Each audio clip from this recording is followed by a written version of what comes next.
Bem, amigos, estamos de volta para o estúdio, mas como eu havia prometido, o programa hoje está bem diversificado. No segundo e terceiro bloco, vocês vão ficar com a entrevista da doutora Ivani Conte, desembargadora do Tribunal Regional do Trabalho. E você que tem dúvidas trabalhistas, que tem as questões importantes no dia a dia do trabalho, fique com a entrevista da desembargadora. Não saia daí, acompanhe. Bem, amigos, presente aqui no 30º Encontro Congresso dos Advogados Trabalhistas de São Paulo, recebendo uma das debatedoras. Ontem foi homenageada, compôs a mesa com vários homens. A mulher onde estava em minoria, mas não é assim na sociedade hoje. Doutora Ivani, desembargadora do TRT da 2ª Região. Bem-vinda ao meu programa. Bom dia. Não, boa tarde, né? Já era de almoço. Tudo bem. Doutora Ivani, a senhora fez uma palestra, a senhora fez os debates, questão de sindicatos. São muitos sindicatos no Brasil, alguns efetivamente ajudaram o trabalhador e outros são criados de forma até a prejudicar o trabalhador, quer dizer, eles vivem só da contribuição, quer dizer, os direitos, as reivindicações que seriam corretas pelos sindicatos às vezes não existem. A senhora acha que essa sistemática de sindicatos no Brasil tem que ser alterada com bastante urgência? Exatamente, o tema hoje aqui tratado é sobre o anacronismo e os desafios do modelo sindical brasileiro. De fato, a legislação propicia que haja formação de sindicatos e que esses sindicatos não sejam representativos, que não tenham um número expressivo de sócios e que acabam representando categoria de trabalhadores, porque a representatividade é erga omnes. É justamente a proposta que maciçamente tratada no sentido de que haja uma reforma sindical no Brasil para que os sindicatos deixem de ter assentamento apenas na legalidade e sejam realmente legítimos representantes da categoria com uma expressividade de associativismo. O que existe hoje é que alguns sindicatos são fortes, têm corpo jurídico, tem serviços, benefícios aos trabalhadores, e outro não, acaba até lesando.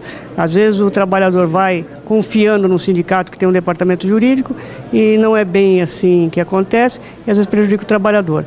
O que a gente verifica é isso, pequenos sindicatos criam aí seus departamentos jurídicos e às vezes o trabalhador fica acéfalo nas suas reivindicações. Então, aproveitando uma desembargadora, eu nunca fiz nenhuma pergunta, eu entrevistei até o presidente do TRT, uma pergunta, não combinei nada com a doutora.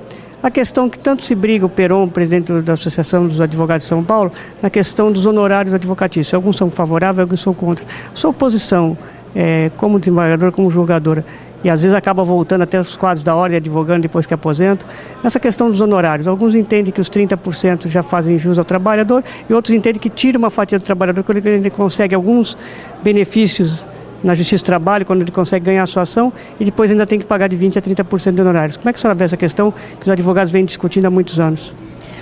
Eu, pessoalmente, sou favorável aos honorários advocatícios na Justiça do Trabalho. Como hoje nós temos uma súmula do TST que diz que é incabível os honorários advocatícios na Justiça do Trabalho, eu venho em meus acordos concedendo esses honorários com base no princípio da restituição integral prevista no Código Civil, como uma verba a título de reparação de danos. É uma forma de fazer com que o trabalhador vá para casa com a integralidade das suas verbas trabalhistas pleiteadas na Justiça do Trabalho, sem que haja nenhuma fatia desse dano ficar sem reparação. Eu sou favorável à instituição dos honorários advocatícios na Justiça do Trabalho. Ivani, eu já militei alguns anos na Justiça do Trabalho, cuido de algumas execuções, hoje milito mais na área criminal. Mas meu sócio, meu compadre, meu amigo Armando Fernandes Filho da Praia Grande, atua bastante na área trabalhista e principalmente na área do reclamante. Eu não combinei nada com ela, vou fazer uma pergunta. Ele entende hoje que a questão da modificação do controle eletrônico do trabalhador, ele entende que vai só destruir árvores, que aquele papel efetivamente gasta o nosso problema ecológico no Brasil, aquele papelzinho, aquele print apaga com o passar dos anos e é passível de fraude. Como é que a senhora vê essa questão da fiscalização através do meio eletrônico, quer dizer, se dá o print, a folha de ponto que existia antes também se fraudavam, quer dizer, as empresas quando querem burlar a lei, querem não pagar o trabalhador, tem várias formas, mas nessa questão efetivamente do controle eletrônico, como é que a senhora vê a sua posição? De fato, há uma grita geral aí do empresariado contra essa sistematização do controle do ponto eletrônico. Existem outros meios de controle da assiduidade do trabalhador, né? É preciso encontrar aí fórmulas que sejam seguras e que ao mesmo tempo atendam os interesses de ambas as partes. Essa questão do banco de horas, doutora, o trabalhador é sempre lesado nessa questão. Eu entrevistei outro desembargador, né? E ele falou justamente isso, quer dizer, a lei, infelizmente, coloca muitas regras, o empregador se sente lesado e o empregado, às vezes, não consegue os benefícios que estão na lei. Haja vistas que, muitas vezes, nas reclamações trabalhistas, as empresas desconhecem até o que é reflexo. Como é que a senhora vê essa questão do banco de horas? A senhora acha que veio a auxiliar, veio a melhorar, ou foi mais uma forma de penalizar o trabalhador? Olha, a questão da jornada de trabalho é uma questão que é de interesse localizado da empresa. Essas questões devem ser fixadas por acordo coletivo diretamente entre os trabalhadores e a empresa com a assistência do sindicato. Só os trabalhadores é quem sabem qual é a melhor jornada e o empregador, diante da sua realidade produtiva e do seu maquinário, qual é a melhor jornada que atende os interesses de ambas as partes.